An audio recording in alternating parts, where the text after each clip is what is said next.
ദൈവനാമത്തിന് മഹത്വമുണ്ടാകട്ടെ. പരിശുദ്ധ അമ്മ പ്രത്യക്ഷപ്പെട്ട ഈ ആൾത്താരയിൽ ഈശോയുടെ നാമത്തെ മഹത്വപ്പെടുത്താൻ എനിക്ക് അനുഗ്രഹം നൽകിയതിന് പരിശുദ്ധ അമ്മയോട് ഞാൻ നന്ദി പറയുന്നു. എൻ്റെ പേര് ദീപ ജോയ്. ഞാൻ എറണാകുളത്ത് നിന്ന് വരുന്നു. 2022 ജനുവരി 1-ാം തീയതിയാണ് ഞാൻ ഉടമ്പടി എടുത്തത്. ഞാനൊരു നേഴ്സാണ്. അപ്പം എല്ലാവരെയും പോലെ തന്നെ OET എന്നൊരു വലിയൊരു സ്വപ്നത്തിന് വേണ്ടിയാണ് ഞാൻ ഉടമ്പടി എടുത്തത് തന്നെ. അന്ന് ഞാൻ ഉടമ്പടി എടുത്തു. അതിനുശേഷം ആദ്യമായിട്ട് എക്സാം അറ്റൻഡ് ചെയ്തു. എനിക്ക് റിക്വയർഡ് സ്കോർ കിട്ടിയില്ല. അതിനുശേഷം ഞാൻ പരിശുദ്ധ അമ്മയുടെ അടുത്ത് വന്നു. അമ്മ, ഞാൻ ഇനി എന്താണ് ചെയ്യേണ്ടതെന്ന് ഞാൻ ഇവിടെ വന്ന് പ്രാർത്ഥിച്ചു ഒരുപാട്. അതിനുശേഷം മിനിസ്ട്രി ഓഫ് ഹെൽത്തിൽ എക്സാം വരികയും ഞാൻ ആ എക്സാം അറ്റൻഡ് ചെയ്യാൻ പോവുകയും ചെയ്തു. പക്ഷേ പഠിച്ചിട്ട് 8-9 വർഷത്തോളം കഴിഞ്ഞ് എനിക്ക് തിയറിയുമായിട്ട് വലിയ കണക്ഷനൊന്നും ഉണ്ടായിരുന്നില്ല. ഉടമ്പടി കയ്യിലുണ്ടല്ലോ എന്നുള്ള ധൈര്യത്തിൽ മാത്രമാണ് ഞാൻ എക്സാം എഴുതാൻ പോയതും. പരിശുദ്ധ അമ്മയുടെ കാശുരൂപം മാത്രമാണ് അന്ന് എൻ്റെ കയ്യിലുണ്ടായതും. എല്ലാവർക്കും അറിയാവുന്നതുപോലെ തന്നെ 20 മാർക്കിൻ്റെ എക്സാം 17 മാർക്കാണ് പാസ് മാർക്ക്. പക്ഷേ ആ എക്സാം ഷീറ്റ് കൈ കിട്ടി എനിക്ക് അതിലൊരു ആൻസർ പോലും എനിക്ക് അറിയില്ലായിരുന്നു. അതെല്ലാം മൾട്ടിപ്പിൾ ചോയ്സ് ക്വസ്റ്റ്യൻ ആയിരുന്നു. ഞാൻ ഉടമ്പടി കാശുരൂപം ചേർത്ത് പിടിച്ച് ഞാൻ ഓരോ എക്സാമിന് ഓരോ ക്വസ്റ്റ്യൻ ഞാൻ അറ്റൻഡ് ചെയ്തു. 17 മാർക്ക് പാസ് മാർക്ക് വെച്ചിട്ട് 17 മാർക്കില്ലാത്ത ഓരോരുത്തരും ഔട്ടായി തുടങ്ങി. പക്ഷേ വലിയൊരു പരിശുദ്ധ അമ്മയുടെ വലിയൊരു സംരക്ഷണമാണ് എനിക്ക് അവിടെ ലഭിച്ചത്. ജസ്റ്റ് എൻ്റെ എക്സാം പേപ്പർ വാല്യുവേഷൻ ചെയ്യുന്നതിന് ജസ്റ്റ് മുന്നായിട്ട് അവർ പാസ് മാർക്ക് കുറയ്ക്കുകയും ആ 17 എന്നുള്ളതിൽ നിന്ന് 10 ആക്കി കുറയ്ക്കുകയും എൻ്റെ പേപ്പർ എനിക്ക് കൈ കിട്ടുമ്പോൾ അതിൽ കറക്റ്റ് 10 മാർക്ക് മാത്രമാണ് ഉണ്ടായത്. എനിക്കറിയാം ഞാനതിൽ 17 മാർക്കിനുള്ളതോ 10 മാർക്കിനുള്ളതോ ഒന്നും ഞാൻ എഴുതിയിട്ടില്ല എന്നുള്ളത് നല്ല ഉറപ്പായിരുന്നു. പരിശുദ്ധ അമ്മയുടെ വലിയൊരു സംരക്ഷണത്തിലൂടെ ഞാൻ മിനിസ്ട്രി ഓഫ് ഹെൽത്തിൽ എക്സാം പാസ്സാവുകയും ആ വർഷം തന്നെ ഡിസംബർ 9-ാം തീയതി ഞാൻ പുറത്തേക്ക് പോവുകയും ചെയ്തു. അതിനുശേഷം അവിടെ ചെന്നിട്ട് പ്രൊമെട്രി എന്നൊരു എക്സാം ഉണ്ടായിരുന്നു. അപ്പോൾ ഞാൻ പോകുന്നതിന് മുന്നേ ഇവിടെ വന്ന് പരിശുദ്ധ അമ്മയോട് പ്രാർത്ഥിച്ചു. ഉടമ്പടി ഞാൻ ചേഞ്ച് ആക്കുകയും പ്രൊമെട്രി എക്സാമിൻ്റെ എനിക്ക് ആ നിയോഗം വെക്കാനായിട്ട് സാധിച്ചില്ല. ഞാൻ ആദ്യത്തെ ഉടമ്പടി നിയോഗമായിട്ട് ഇങ്ങനെ എഴുതി: പരിശുദ്ധ അമ്മയുടെ പ്രതീക്ഷീകരണത്തിൻ്റെ സാക്ഷിയായി എന്നെയും എൻ്റെ കുടുംബത്തെയും ഉയർത്തണമേ എന്ന് ഞാൻ ആദ്യം എഴുതി. പിന്നെ താഴത്തേക്ക് എൻ്റെ ഓരോ നിയോഗങ്ങൾ എഴുതി, OET എഴുതി. അപ്പോഴും ഞാൻ മാതാവിനോട് പ്രാർത്ഥിച്ചു. ഞാൻ ആഗ്രഹിച്ച വഴിയല്ല, പക്ഷേ പരിശുദ്ധ അമ്മ ഈശോയിലൂടെ തന്ന ആ ഒരു വഴി ഞാൻ തിരഞ്ഞെടുത്ത് ഞാൻ പോയി. അവിടെ ചെന്നു. പ്രൊമെട്രി എക്സാം വളരെ ബുദ്ധിമുട്ടായിരുന്ന എക്സാം ഞാൻ ഫസ്റ്റ് അറ്റംപ്റ്റിൽ തന്നെ നല്ല മാർക്കോടെ പാസ്സാവുകയും അതിന് പുറകെ തന്നെ ഞാൻ OET ഒന്നും കൂടെ ട്രൈ ചെയ്യാമെന്ന് കരുതി. അപ്പോൾ ഈ സമയങ്ങളിലെല്ലാം ഞാൻ ഉടമ്പടിയിലാണ്. പക്ഷേ ഓരോ ഉടമ്പടി ഓരോ വട്ടം പുതുക്കുമ്പോഴും അതിനകത്തുള്ള മിസ്റ്റേക്കുകൾ ഞാൻ കറക്ഷൻ ചെയ്യാൻ തുടങ്ങി. ഫസ്റ്റ് ഉടമ്പടി എടുത്തതിന് ശേഷം എഴുതിയ OET എക്സാമിൽ എനിക്ക് റിക്വയർഡ് സ്കോർ കിട്ടിയില്ല. ആ ഉടമ്പടിയിൽ എനിക്ക് ഒരുപാട് പോരായ്മകളുണ്ടായിരുന്നു. കാരണം കാരുണ്യപ്രവർത്തികൾ, പ്രാർത്ഥന, അതിലൊക്കെ ഒരുപാട് ലാഗ് വന്നു. അതെല്ലാം ഞാൻ പിന്നീടുള്ള ഉടമ്പടികളിൽ അത് ഞാൻ തിരുത്തി വന്നു. രണ്ടാമത്തെ എക്സാം എഴുതി എനിക്ക് അപ്പോഴും ഒരു റിക്വയർഡ് സ്കോറായിട്ട് എനിക്ക് കിട്ടിയില്ല. മൂന്നാമതൊരു എക്സാം ഈ വർഷം ഞാൻ എഴുതാമെന്ന് വിചാരിച്ചു.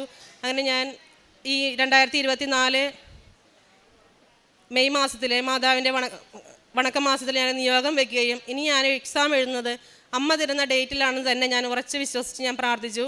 അങ്ങനെ മെയ് മാസം 21-ാം തീയതി എനിക്കൊരു സ്വപ്നത്തിലൊരു ദർശനം വരുവാണ്. അപ്പം ഇതുവരെ ഞാൻ മുന്നോട്ടുള്ള കലണ്ടറുകൾ, അതായത് മെയ് മാസമായി ജൂൺ ജൂലൈ ഓഗസ്റ്റ് ആ കലണ്ടറുകളൊന്നും ഞാൻ കണ്ടിട്ടേ ഇല്ല. അപ്പം ഞാനൊരു സ്വപ്നം കാണുക, ഒരു മാസം ആ മന്ത് സ്റ്റാർട്ട് ചെയ്യുന്നത് ഒരു വ്യാഴാഴ്ചയാണ്. അപ്പോൾ ആ വീക്കിൽ ആകെ 3 ദിവസമേ ഉള്ളൂ.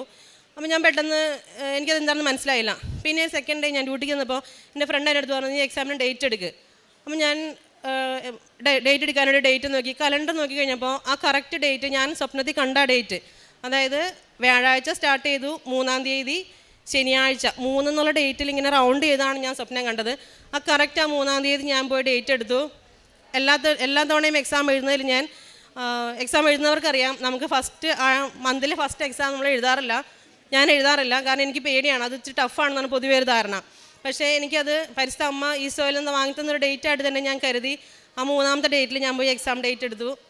വളരെ ബുദ്ധിമുട്ടായിരുന്നു എക്സാം. ഞാൻ എക്സാം നന്നായിട്ട് പ്രാർത്ഥിച്ചു, പഠിക്കുന്നതിനേക്കാൾ ഉപരി ഞാൻ പ്രാർത്ഥിച്ചു. പിന്നെ ഉടമ്പടിയിലാണല്ലോ എന്നുള്ളൊരു വിശ്വാസത്തിലാണ് ഞാൻ എക്സാം എഴുതാൻ പോയത് തന്നെ. അപ്പോൾ ഉടമ്പടി കയ്യിലുണ്ട്, പക്ഷേ ഞാൻ പഠിക്കുന്നതിനേക്കാൾ ഒരു പിടി കൂടുതൽ പ്രാർത്ഥിക്കാൻ തുടങ്ങി. അങ്ങനെ ഞാൻ പരിശുദ്ധ അമ്മയോട് ഞാൻ പ്രാർത്ഥിക്കും, മാതാവേ, ഇത്തവണ ഞാൻ എക്സാം എഴുതുന്നത് എൻ്റെ വീട്ടിലെല്ലാവർക്കും അറിയാം എക്സാം എഴുതുന്നത്. അപ്പോൾ അവരൊന്ന് സങ്കടപ്പെടാനൊരു അവസരം വരരുത്. ഒരു നെഗറ്റീവായിട്ട് റിസൾട്ട് ആണെങ്കിൽ ഞാൻ ആ റിസൾട്ട് വീട്ടിൽ പറയാൻ എനിക്ക് ബുദ്ധിമുട്ടാണ്. അതുകൊണ്ട് അമ്മ എൻ്റെ കൂടെ ഉണ്ടാവണം എന്ന് തന്നെ പ്രാർത്ഥിച്ച് തന്നെയാണ് ഞാൻ പോയതും. ഈ വർഷത്തെ 2024 ഒക്ടോബർ മാസത്തിലെ അഖണ്ഡ ജപമാലയിൽ ഞാൻ പങ്കുകൊള്ളാമെന്ന് ഞാൻ അമ്മയോട് ഞാൻ ഇവിടെ വന്ന് സാക്ഷ്യപ്പെടുത്താമെന്ന് ഞാൻ ഒട്ടിപ്പായി പ്രാർത്ഥിച്ചു. പിന്നെ ഒരു കാര്യം കൂടി ഞാൻ മാതാവിനോട് പറയുമായിരുന്നു, അടുത്ത വർഷം എനിക്ക് എവിടെയായാലും ഒരു പള്ളി ഉള്ളിടത്ത് എനിക്കൊരു പരിശുദ്ധ കുർബാന കൂടുവാനും ക്രിസ്മസ് കൂടുവാനും പെസഹ കൂടുവാനുള്ള ഒരു അനുഗ്രഹം കൂടി ഞാൻ ചോദിച്ചിരുന്നു. അതുപോലെ തന്നെ ഞാൻ അമ്മ തന്ന ഡേറ്റ് ഓഗസ്റ്റ് 3-ാം തീയതി ഞാൻ എക്സാം എഴുതാനായിട്ട് പോയി. വളരെ ബുദ്ധിമുട്ടായിരുന്ന എക്സാം. ഞാൻ എക്സാം ഹോളിലേക്ക് പോയത് തന്നെ കാശ് പിടിച്ച് തൈലം വെച്ച് ഞാൻ കുരിശ് വരച്ച് എൻ്റെ ഒപ്പം എക്സാം എഴുതാൻ പോകുന്നവർക്ക് കൂടി ഞാൻ കുരിശ് വരച്ച് പ്രാർത്ഥിച്ച് ഓരോ മൊഡ്യൂൾ എക്സാം കഴിയുമ്പോഴും ആ എക്സാം ആൻസർ ഷീറ്റിൻ്റെ സൈഡിൽ ഞാൻ ഉപ്പ് വെച്ച് ഞാൻ പ്രാർത്ഥിച്ചാണ്, പ്രതീക്ഷീകരണ പ്രാർത്ഥന ചൊല്ലി വിശ്വാസ പ്രമാണം ചൊല്ലിയാണ് ഞാൻ ഷീറ്റ് ഞാൻ തിരിച്ചു കൊടുത്തത്. റീഡിങ്, ലിസണിങ് അങ്ങനെ തന്നെ. റൈറ്റിംഗ് പൊതുവേ എനിക്ക് കുറച്ച് ഓവർ കോൺഫിഡൻസ് ആയിരുന്നു. പക്ഷേ not by merit but by grace എന്ന് അച്ഛൻ പറയുന്നത് പോലെ തന്നെ എനിക്ക് ആ റൈറ്റിംഗ് ടാസ്ക് ഒന്ന് വായിച്ചെടുക്കാൻ തന്നെ ടൈം എടുത്തു. എൻ്റെ വലിയൊരു കോൺഫിഡൻസ് അവിടെ വലിയ ബിഗ് സീറോ ആയിട്ട് മാറി. ഞാൻ എൻ്റെ എക്സാം സ്പീക്കിങ്ങും അതുപോലെ തന്നെ പൊതുവേ ഈസിയാണെന്ന് കരുതി, അതും ബുദ്ധിമുട്ടായിരുന്നു. എല്ലാം ഞാൻ പരിശുദ്ധ അമ്മയിൽ തന്നെ വെച്ച് പ്രാർത്ഥിച്ചു. നന്നായി ഞാൻ പ്രാർത്ഥിക്കുകയും എന്നും പ്രതീക്ഷീകരണ പ്രാർത്ഥന 5:30 മണിക്കുള്ള പ്രതീക്ഷീകരണ പ്രാർത്ഥന ഞങ്ങൾക്ക് അവിടെ 3 മണിക്കാണ് തുടങ്ങുക. ഇവിടുത്തെ 5:30 എന്ന് പറയുമ്പോൾ ഞങ്ങൾക്ക് 3 മണി ടൈമിലാണ്. ഞാൻ ആ സമയത്ത് തന്നെ എന്നും പ്രാർത്ഥിക്കുകയും ഇതൊരു പ്രത്യേക നിയോഗമായിട്ട് വെച്ച് ഞാൻ പ്രാർത്ഥിച്ചു. റിസൾട്ട് വന്നു. ഒരു ചൊവ്വാഴ്ച ഇതുപോലെ തന്നെ അച്ഛൻ്റെ എല്ലാ ധ്യാനങ്ങളും ഞാൻ ലൈവായിട്ട് തന്നെയാണ് കൂടാറ്. അതെനിക്ക് വലിയൊരു ദൈവാനുഗ്രഹമാണ്. ഇതുവരെ എനിക്ക് അതിനൊരു മുടക്കം വന്നിട്ടില്ല എന്നുള്ളതാണ് ഏറ്റവും വലിയ അനുഗ്രഹം. ആ ധ്യാനത്തിൻ്റെ ഇടയ്ക്ക് റിസൾട്ട് വന്നു. റിസൾട്ട് ഞാൻ പ്രതീക്ഷിച്ചതിനേക്കാൾ കൂടുതൽ എനിക്ക് 4 മൊഡ്യൂളിനും B ഗ്രേഡ് തന്നാണ് പരിശുദ്ധ അമ്മ എന്നെ അനുഗ്രഹിച്ചത്. ഈ വലിയൊരു അനുഗ്രഹത്തിന് ഞാൻ 1000 നന്ദി പറയുന്നു. അപ്പം ഞാൻ ഉടമ്പടിയിലാണെന്നും ഞാൻ ഉടമ്പടി ചെയ്യുന്ന ഒരാളാണെന്നും എൻ്റെ ഫ്രണ്ട്സിനും എൻ്റെ കൂടെ വർക്ക് ചെയ്യുന്നവർക്കും മുന്നേ വർക്ക് ചെയ്തവർക്കും എല്ലാവർക്കും അറിയാം. അപ്പം ഞാൻ പരിശുദ്ധ അമ്മയോട് പ്രാർത്ഥിക്കും, മാതാവേ അവരുടെയൊക്കെ മുൻപിൽ എൻ്റെ വിശ്വാസം ചോദ്യം ചെയ്യപ്പെടാനൊരവസ്ഥ വരരുത്. അതിനെനിക്ക് ഉത്തരവില്ല പറയാനായിട്ട്. അപ്പം ആ ഒരു വലിയൊരു പ്രാർത്ഥന പരിശുദ്ധ അമ്മ ഈശോയിൽ നിന്ന് വർഷങ്ങളായിട്ട് 2022 ഞാൻ ഉടമ്പടിയിൽ വെച്ച നിയോഗമാണ്. അത് നമ്മൾ ആഗ്രഹിക്കുന്ന സമയത്തല്ല, എപ്പോഴാണോ നമ്മുടെ ജീവിതത്തിൽ ഈ ഒരു സംഭവത്തിന് ആവശ്യമുള്ളത് ആ സമയത്ത് പരിശുദ്ധ അമ്മ തന്നു. കാരണം ഞാൻ ആദ്യം OIT എഴുതിയപ്പോൾ എനിക്ക് മിനിസ്ട്രി ഓഫ് ഹെൽത്തിൽ ജോലി കിട്ടി. ആ ഒരു 2 വർഷക്കാലം എന്നെ ഫിനാൻഷ്യലി സ്റ്റേബിൾ ആക്കാനാണ് പരിശുദ്ധ അമ്മ എന്നെ അങ്ങോട്ട് വിട്ടതെന്ന് എനിക്ക് നന്നായിട്ട് അറിയാം. ഇത്രയും വലിയ അനുഗ്രഹം തന്ന ഈശോയ്ക്കും പരിശുദ്ധ അമ്മയ്ക്കും 1000 നന്ദി. രണ്ടാമത് എൻ്റെ ഇളയ കുഞ്ഞിന് ഞാൻ പുറത്തേക്ക് പോകുന്നതിന് മുന്നേ 1 മാസമായിട്ട് കണ്ടിന്യൂസ് ഫീവറായിരുന്നു. അപ്പം ഡോക്ടേഴ്സിനെ കാണിച്ചു. ഞാൻ സ്ഥിരം കാണിക്കുന്ന ഡോക്ടേഴ്സ് ഉണ്ട്, അവരെയൊക്കെ ഞാൻ കാണിച്ചപ്പോഴും ബ്ലഡ് ടെസ്റ്റ് ചെയ്യുന്നതിലോ ഒന്നിലും ഒരു കുഴപ്പങ്ങളുമില്ല. പക്ഷേ കുഞ്ഞിന് പനി മാറുന്നില്ല. അപ്പം ഞാൻ പോകുന്നതിന് മുന്നേ ഞാനിവിടെ വന്നു. കുഞ്ഞിന് പനി മാറാതായപ്പോൾ ഞാൻ ഒന്നുകൂടി ഇവിടെ വന്നു, ഉടമ്പടി പുതുക്കി. ഞാൻ അതിലാദ്യ നിയോഗം തന്നെ പരിശുദ്ധ അമ്മയുടെ പ്രതീക്ഷീകരണത്തിൻ്റെ സാക്ഷിയാക്കി എൻ്റെ മോനെ മാറ്റണമേ എന്ന് ഞാൻ പ്രാർത്ഥിച്ചു, നിയോഗം വെച്ചു. അതിനുശേഷം ഞാൻ വീട്ടിൽ ചെന്നു. ആ സെയിം കൊടുത്തുകൊണ്ടിരിക്കുന്ന അതേ മെഡിസിനാണ് ഞാൻ കൊടുത്തത്. പക്ഷേ അതിനകത്ത് ഞാൻ ഇവിടെ നിന്ന് ഞാൻ വാങ്ങിച്ചുകൊണ്ട് പോയ തേൻ ചേർത്താണ് ഞാൻ കൊടുത്തത്. അതിനുശേഷം കുഞ്ഞിന് പനിയോ അങ്ങനെ വലിയ ബുദ്ധിമുട്ടുകളൊന്നും വന്നിട്ടില്ല. അപ്പോൾ ഞാൻ പുറത്തേക്ക് പോകുമ്പോൾ ഞാൻ മാതാവിനോട് പ്രാർത്ഥിക്കും, എൻ്റെ മാതാവേ, ഞാൻ പോയി കഴിഞ്ഞാൽ നമുക്കറിയാം അമ്മമാരൊക്കെ പുറത്തേക്ക് പോയി കഴിഞ്ഞാൽ നമ്മളൊരുപാട് സഫർ ചെയ്യുന്നവരാണ്. അതിനേക്കാൾ കൂടുതൽ വീട്ടിലുള്ളവർ സഫർ ചെയ്യണം. അപ്പം ഞാൻ ഈശോയോട് പ്രാർത്ഥിക്കും, എൻ്റെ പാരൻസിൻ്റെ അടുത്താണ് എൻ്റെ കുഞ്ഞുങ്ങൾ നിൽക്കുക 2 പേരും. ഒരു ദിവസം പോലും കുഞ്ഞുങ്ങൾക്കൊരു ബുദ്ധിമുട്ടായിട്ട് ഒരു ഹോസ്പിറ്റലിൽ പോകാൻ ഇടവരുത്തരുതേ എന്ന് ഞാൻ പ്രാർത്ഥിക്കുമായിരുന്നു. പരിശുദ്ധ അമ്മയുടെ നീലമേലെങ്കിൽ പൊതിഞ്ഞ് അവരെ സംരക്ഷിക്കണമേ എന്ന് തന്നെയാണ് ഞാൻ പ്രാർത്ഥിച്ചിരുന്നത്. വലിയൊരു ദൈവാനുഗ്രഹം പോലെ ചെറിയ എന്തെങ്കിലും ചുമയോ ജലദോഷമോ വരുന്നല്ലാതെ ഇതുവരെ കാത്തു സംരക്ഷിച്ച പരിശുദ്ധ അമ്മയ്ക്കും ഈശോയ്ക്കും 1000 നന്ദി. പിന്നെ വേറൊരു സാക്ഷ്യം എന്ന് പറഞ്ഞു കഴിഞ്ഞാൽ എൻ്റെ പപ്പയ്ക്ക് ഒരു മെഡിക്കൽ സ്റ്റോർ ഉണ്ട്. അപ്പോൾ എന്നും അവിടെ ഒരു രൂപത്തിൽ തിരുഹൃദയനാഥൻ്റെ രൂപവും മാതാവിൻ്റെ രൂപവും വെച്ചിട്ട് പപ്പ എന്നും തിരി കത്തിക്കുന്ന ഒരാളാണ്. അപ്പോൾ തിരി കത്തിച്ച ഒരു ദിവസം മെഴുകുതിരി കത്തിച്ചിട്ട് അത് കെടുത്താൻ വിട്ടുപോയി. അതിനുശേഷം കുറച്ച് നേരം കഴിഞ്ഞപ്പം നോക്കുമ്പം പുക ഉയർന്ന് ഭയങ്കരമായിട്ട്. അപ്പോൾ എല്ലാവരും കൂടി വന്ന് അത് കെടുത്തി. അതിനകത്ത് അത് തീ കത്തിച്ച് നശിച്ചിരുന്നെങ്കിൽ ലക്ഷങ്ങളുടെ നഷ്ടം പപ്പയ്ക്ക് ഉണ്ടാവുമായിരുന്നു. ഞാൻ എന്നും പ്രാർത്ഥിക്കുമ്പോൾ ദൈവത്തിനോട് ഇങ്ങനെയാണ് പ്രാർത്ഥിക്കുക, എൻ്റെ ദൈവമേ, ഞാൻ നടക്കേണ്ട വഴികളിൽ എൻ്റെ മക്കളുടെ കൂടെ കൊണ്ടു നടക്കുന്നത് എൻ്റെ പപ്പയും എൻ്റെ അമ്മയും, എക്സ്പെഷ്യലി മൈ ബ്രദർ. അപ്പോൾ ഇവരെല്ലാം ഞാൻ പ്രത്യേകം സംരക്ഷിക്കുമായിരുന്നു. അപ്പോൾ ആ ഒരു വലിയൊരു അപകടത്തിൽ നിന്ന് ഈശോ എൻ്റെ അപ്പയ്ക്കും അമ്മയ്ക്കും ഒരുപാട് അനുഗ്രഹങ്ങൾ നൽകി. പിന്നെ മൂന്നാമതൊരു സാക്ഷ്യം എന്ന് പറഞ്ഞു കഴിഞ്ഞാൽ എൻ്റെ അമ്മയുടെ കാലിലൊരു നീര് വന്നിട്ട് ഞാൻ നാട്ടിലില്ല സമയത്ത്. അപ്പോൾ ഇന്നും ഇവർ നാട്ടിലെ ഒരു ഹോസ്പിറ്റലിലേക്ക് കാണിച്ചു. ഡോക്ടേഴ്സ് പറഞ്ഞു കുഴപ്പമൊന്നുമില്ല, അത് നടന്നതിൻ്റെയാണെന്നൊക്കെ പറഞ്ഞ് വിട്ടു. അപ്പോൾ കാലിൽ നീര് ഇതൊക്കെ കുറയുന്നില്ല. ഞാൻ എന്നും പ്രാർത്ഥിക്കുന്നുണ്ട് മാതാവിൻ്റെ അടുത്ത്, മാതാവ് അസുഖങ്ങളൊന്നും വരത്തരുത് ആർക്കും എന്ന് ഞാൻ പ്രാർത്ഥിക്കാറ്. അപ്പം ഞാൻ എന്നിട്ട് ഒരു ദിവസം മാറാതെ ആയപ്പോൾ എൻ്റെ കാലിൽ, അമ്മയുടെ കാലിൽ എവിടെയാണോ നീരുള്ളത് അവിടെ ഞാൻ തൈലം പൂശി പ്രാർത്ഥിക്കുകയും അതിനുശേഷം അമ്മയ്ക്ക് ആ ബുദ്ധിമുട്ട് 3-4 മാസമായിട്ട് അമ്മയെ സഫർ ചെയ്തിരുന്ന ആ നീര് മാറുകയും ചെയ്തു. ഇത്രയും വലിയ അനുഗ്രഹം തന്ന പരിശുദ്ധ അമ്മയ്ക്കും ഈശോയ്ക്കും 1000 നന്ദി. പിന്നെ കാരുണ്യ പ്രവർത്തികളെന്ന് പറഞ്ഞാൽ ഞാൻ ചെയ്യുന്നത്, മുമ്പ് ഞാൻ നാട്ടിൽ നിൽക്കുന്ന സമയത്ത് കാരുണ്യ പ്രവർത്തികൾ എനിക്ക് ചെയ്യാനുള്ള സാഹചര്യമില്ല. ഞാൻ ഇവിടെ കൃപാസനത്തിൽ വരുന്നത് തന്നെ കുറച്ച്, ഞാൻ എറണാകുളത്ത് നിന്നാണ് വരിക. അപ്പോൾ എൻ്റെ സൗകര്യത്തിന് ഞാൻ വന്നു പോകും. പിന്നെ കൃപാസനത്തിൽ നമുക്ക് എല്ലാവർക്കും അറിയാവുന്നതുപോലെ തന്നെ പൈസയ്ക്കൊന്നും വലിയ ആവശ്യം, നമുക്ക് ചിലവ് വരുന്നില്ല ഇവിടെ. പിന്നെ അപ്പോൾ ഞാൻ കാരുണ്യ പ്രവർത്തികൾക്ക് എനിക്ക് വലിയ സാഹചര്യങ്ങളില്ലാന്ന്. അപ്പം ഞാനത് ഇപ്പം ഞാൻ കാരുണ്യ പ്രവർത്തികളായിട്ട് ചെയ്യുന്നത്, എനിക്ക് എല്ലാ മന്തിലും വരുന്ന സാലറിയിൽ നിന്ന് ഞാനൊരു വിഹിതം പരിശുദ്ധ അമ്മയ്ക്കും ഈശോയ്ക്കും പ്രാർത്ഥിച്ച് ഞാൻ എൻ്റെ അടുത്ത ഇടവകയിലുള്ള അച്ഛന് കൊടുക്കും. അപ്പം അച്ഛനാണത്, അച്ഛൻ്റെ അടുത്ത് വരുന്ന ഏറ്റവും അർഹമെന്ന് കാണുന്ന ആൾക്ക് അച്ഛനോട് ഞാൻ കൊടുക്കാൻ പറഞ്ഞ് ഏൽപ്പിക്കുകയാണ് ചെയ്യുക. അപ്പം അച്ഛനോട് ഞാനൊരു കാര്യം പറയും, അച്ഛൻ തന്നെ പറയണം ഇത് കൃപാസനത്തിൽ ഉടമ്പടി എടുത്തിട്ട് ആ ഉടമ്പടിയിൽ ചെയ്യുന്ന കാരുണ്യ പ്രവർത്തികളുടെ ഭാഗമായിട്ട് ചെയ്യുന്നതാണെന്ന് അച്ഛൻ പറയണമെന്ന് ഞാൻ പ്രത്യേകം പറയും. അച്ഛൻ അതുപോലെ തന്നെ പറയുകയും ചെയ്യുന്നു. പിന്നെ കാരുണ്യ പ്രവർത്തി എന്ന് പറഞ്ഞു കഴിഞ്ഞാൽ നമ്മൾ മിനിസ്ട്രിയിൽ വർക്ക് ചെയ്യുമ്പോൾ നമുക്ക് അവിടെ ഫുഡ് അവർ വെച്ച് തരുന്നത് കൂടാതെ കുക്ക് ചെയ്ത് കഴിക്കാനുള്ള ഫുഡും കൂടെയൊക്കെ തരും അവർ. അപ്പോൾ അത് ഞാൻ എപ്പോഴും, ഒരു നേരത്തെ ആഹാരം പോലും കിട്ടാൻ വകയില്ലാത്ത ഒരുപാട് ആളുകൾ പുറമേ താമസിക്കുന്നവരുണ്ട്. ഇപ്പോൾ എല്ലാവരും നോക്കുമ്പോൾ നമ്മൾ പുറത്ത് വർക്ക് ചെയ്യുന്നവരാണ്. അപ്പം ഫുഡിന് പോലും വകയില്ലാത്ത ആളുകളുടെ കയ്യിൽ ഞാനത് എത്തിക്കാനായിട്ട് പ്രത്യേകം ശ്രദ്ധിക്കും. പുറത്ത് താമസിക്കുന്നവരെ ഞാൻ കൊടുത്തു വിടാറാണ് പതിവ്.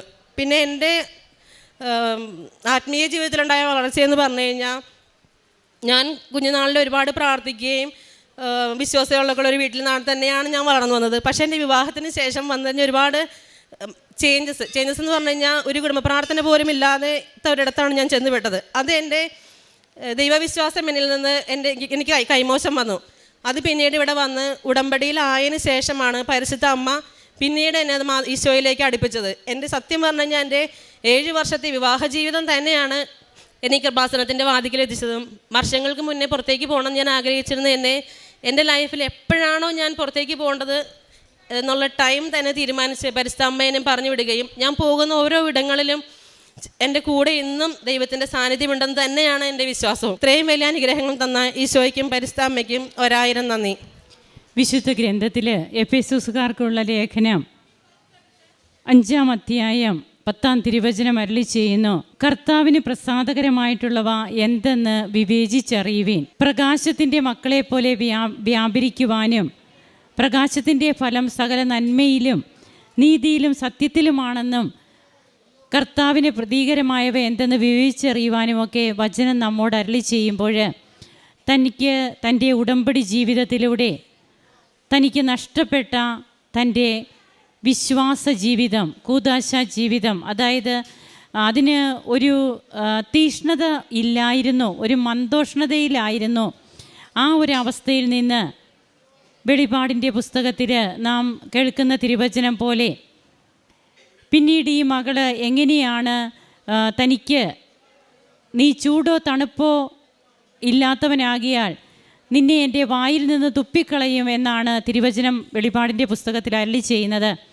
ഇവിടെ ഉടമ്പടി എടുക്കുമ്പോൾ നമുക്ക് ബോധ്യങ്ങൾ കിട്ടുകയാണ്, നാം ഏത് രീതിയിൽ ജീവിച്ചിരുന്നവരാണ്, ഇന്നിപ്പോൾ നമ്മുടെ അവസ്ഥ എന്താണ്, എങ്ങനെ ഇനി ഞാൻ മാറണം. ഇത് വ്യക്തികൾക്ക് കിട്ടുന്ന ഏറ്റവും നല്ല അല്ലെങ്കിൽ ഏറ്റവും ഫലപ്രദമായ ഒരു ഉൾക്കാഴ്ച തന്നെയാണ്. അങ്ങനെ ഇന്ന് കർത്താവിന് പ്രസാദകരമായിട്ടുള്ളവ എന്തെന്ന് വിവേചിച്ചറിയുവാനായിട്ട് ഉടമ്പടി ദീപ ജോയിയെ സഹായിച്ചു. തനിക്ക് തൻ്റെ ജീവിതത്തിൽ കിട്ടിയ ഒത്തിരിയേറെ അനുഗ്രഹങ്ങളൊക്കെ ഈ മകൾ ഇവിടെ പറഞ്ഞു. തൻ്റെ OET എക്സാം അതിനാദ്യം അറ്റൻഡ് ചെയ്തിട്ട് അത് കിട്ടിയില്ല. പിന്നീടാണ് ഇവിടെ വന്ന് ഉടമ്പടി എടുക്കുകയും പിന്നീട് വേറൊരു വഴിയാണ് പരിശുദ്ധ അമ്മയുടെ മധ്യസ്ഥതയിൽ ഈശോ ഈ മകൾക്ക് തുറന്നു കൊടുത്തത്. താൻ ഉദ്ദേശിച്ച വഴിയല്ല. അങ്ങനെ മിനിസ്ട്രിയിൽ ജോലി ലഭിക്കുന്നു. പിന്നീടാണ് OET ഒക്കെ പാസ്സാകുന്നതും. അങ്ങനെ ഇന്ന് തനിക്ക് തൻ്റെ ജീവിതത്തിൽ ഇവിടെ വന്ന് തനിക്ക് സാക്ഷ്യം പറയണം. സാക്ഷ്യം പറഞ്ഞിട്ടാണ് ഇനി തൻ്റെ OETയുടെ പ്രോസസ്സ്, അതായത് ഓൾറെഡി മിനിസ്ട്രിയിൽ വർക്ക് ചെയ്യുന്ന വ്യക്തിയാണ്, ഇനി യൂറോപ്യൻ കൺട്രിയിലേക്ക് പോകാനുള്ള തൻ്റെ പ്രോസസ്സൊക്കെ തുടങ്ങാൻ വേണ്ടിയിട്ട് ഇവിടെ വന്ന് സാക്ഷ്യം പറഞ്ഞ് അമ്മയ്ക്കും ഈശോയ്ക്കും നന്ദി പറഞ്ഞിട്ട് ഞാൻ പോകുന്നുള്ളൂ. അതുപോലെ ജപമാല റാലിയിൽ ഒക്കെ പങ്കെടുത്തതിൻ്റെ പങ്കെടുക്കാനുണ്ടായതിൻ്റെ തീഷ്ണത, അതിനൊക്കെ വേണ്ടിയിട്ട് സ്വയം എങ്ങനെയാണ് റിസ്ക് എടുത്ത് ഇവിടെ വരാനുണ്ടായ സാഹചര്യങ്ങൾ, ഈ വർഷത്തെയും ജപമാല റാലിയിൽ ഒത്തിരിയേറെ മക്കൾ പങ്കെടുത്തു. നാം ഓരോരുത്തരും അതിൽ പങ്കെടുത്തവരാണ്. ഈ ജപമാല റാലിയുടെയൊക്കെ കിട്ടുന്ന കൃപകൾ ഇനി വർഷം മുഴുവനും ഇങ്ങനെ പറഞ്ഞുകൊണ്ടിരിക്കുകയാണ് ഓരോ മക്കളും വന്ന്. അങ്ങനെ തൻ്റെ ആത്മീയ ജീവിതം, തൻ്റെ കാരുണ്യ പ്രവർത്തനങ്ങൾ, പ്രേക്ഷിത പ്രവർത്തനം ഇതുവഴിയായിട്ട് ദൈവസ്നേഹം തന്നിൽ എങ്ങനെ കൂടുതലായിട്ട് വളർന്നു. എൻ്റെ ജീവിതത്തിൽ എനിക്കുണ്ടായ തകർച്ചകളാണ്, അതായത് വിവാഹത്തിന് ശേഷം തൻ്റെ ജീവിതത്തിൽ വന്ന കുറച്ച് പ്രതിസന്ധികൾ അല്ലെങ്കിൽ ആ സാഹചര്യങ്ങൾ അത് തന്നെ കൃപാസനത്തിൽ കൊണ്ടുവന്ന് എത്തിച്ചു. അപ്പോൾ പ്രതിസന്ധികൾ ഒരിക്കലും പ്രതിസന്ധികളല്ല, അവ കൃപയാക്കി നമുക്ക് മാറ്റുവാൻ കഴിയും നാം ഈ ആലയത്തിലേക്ക് കടന്നു വരുമ്പോഴെന്നുള്ളതാണ്. അങ്ങനെ ഇന്ന് ഈശോയ്ക്കും അമ്മയ്ക്കും ഈ മകൾ നന്ദി പറയുമ്പോൾ നമുക്കും കരങ്ങളടിച്ച് ദൈവത്തെ ആരാധിക്കാം, മഹത്വപ്പെടുത്താം. യേശുവേ നന്ദി, യേശുവേ സ്തുതി, യേശുവേ ആരാധന. അത്യപൂർവ ദൈവാനുഭവങ്ങൾ ഇനി നിങ്ങൾക്കും സ്വന്തം. ഈ യൂട്യൂബ് ചാനൽ ഇതുവരെ സബ്സ്ക്രൈബ് ചെയ്തിട്ടില്ലെങ്കിൽ ഇപ്പോൾ തന്നെ സബ്സ്ക്രൈബ് ചെയ്യുക. ഈ വീഡിയോ ഇപ്പോൾ തന്നെ നിങ്ങളുടെ സുഹൃത്തുക്കൾക്ക് ഷെയർ ചെയ്തുകൊണ്ട് കർത്താവിൻ്റെ പ്രേക്ഷിതരാകുക.